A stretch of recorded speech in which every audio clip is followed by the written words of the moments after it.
Look, Senator Corker is certainly entitled to his own opinion, but he's not entitled to his own facts.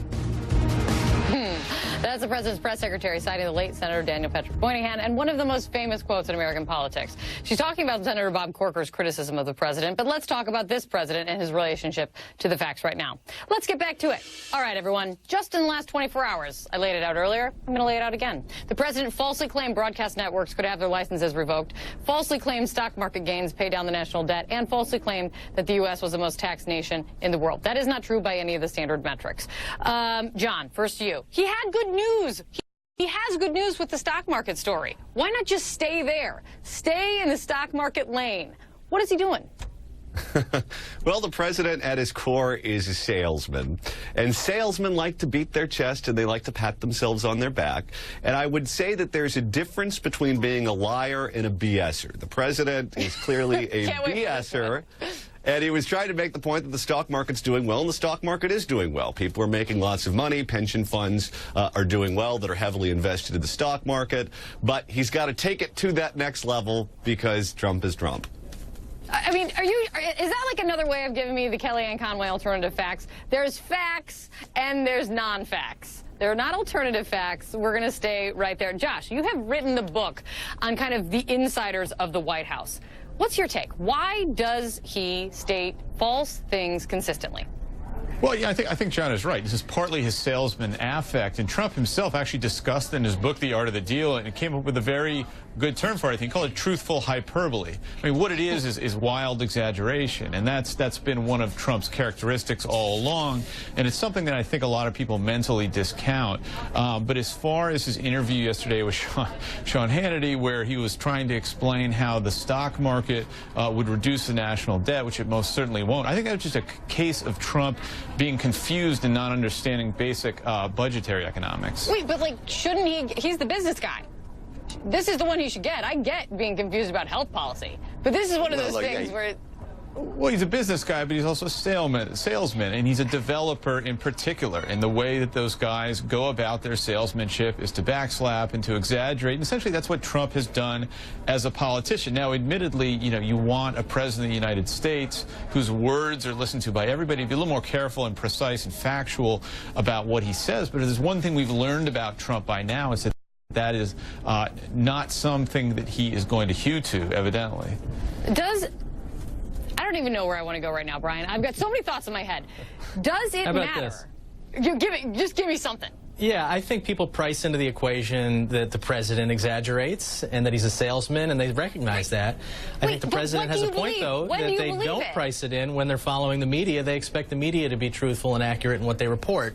And so he thinks that there's a double standard at play there, and I think in a lot of cases there is. So does every politician. They don't like unflattering stories, which leads us, thank you, Brian, for the segue, to this is not a woe is us, oh, the poor media. I promise you it is not. I actually always disdain media stories and navel-gazing stories. I really do. But look at Republican Ben Sasse, the senator. He tweeted out when the president was taking a hit on the networks, he tweeted out, Mr. President, are you recanting the oath you took on January 20th to preserve, protect, and defend the First Amendment? Ben Sasse, Brian, thinks that this is something more than just Donald Trump having his feelings hurt. He thinks this concerns him. The First Amendment is sacrosanct, and I think Senator Sasse is right to point that out. But, you know, I think, again, the president, when he's on Twitter, people recognize that he's using hyperbole and is exaggerating. And I think what they need to look at are his written statements and prepared statements if they want to get an accurate reflection of what the administration is actually thinking of doing. But, Brian, those were quotes. Those were sound bites. Those were tweets. That was Trump. Anyway, Ed, why can't, if it's clear when there's fact and fiction, why can't Democrats make it stick? Well, I don't think Democrats have to make it stick. I think that Trump is just his own worst enemy. So, as a disclaimer, I'm not a psychologist, but I think that Trump lacks the intellectual curiosity for this type of work. You know, one of the things he did during the campaign is he called Jorge Ramos a very emotional guy. Well, the irony there is that Donald Trump himself is a very emotional guy, and he lets his emotions get the better of him. So he will say things to get attention. He will say things to go over the top to try to make his point. Many times he's actually being serious about it. And, you know, it's almost like a child screaming out for attention.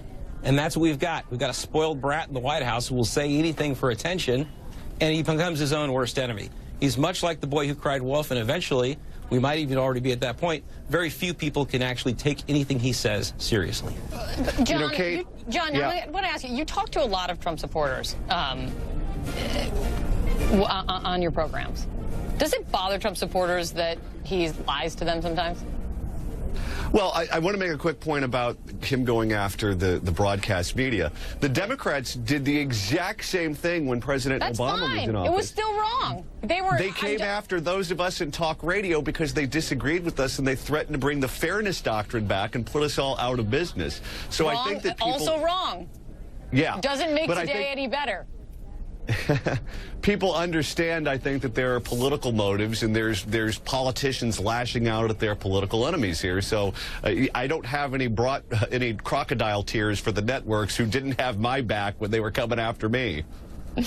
Answer my question, though. Does it bother Trump supporters if they find out that he's lying to them?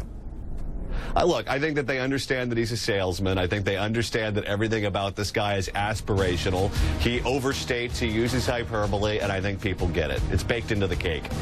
I need to get into another business. I'm in the wrong business. Apparently, I need to either get into the baking cake business or the salesman business, because that clearly leads to not being able to ever be accountable. Great to see you guys. Thank you. This is day 266 of President Trump's administration. That's the state of America tonight. We'll see you back here tomorrow.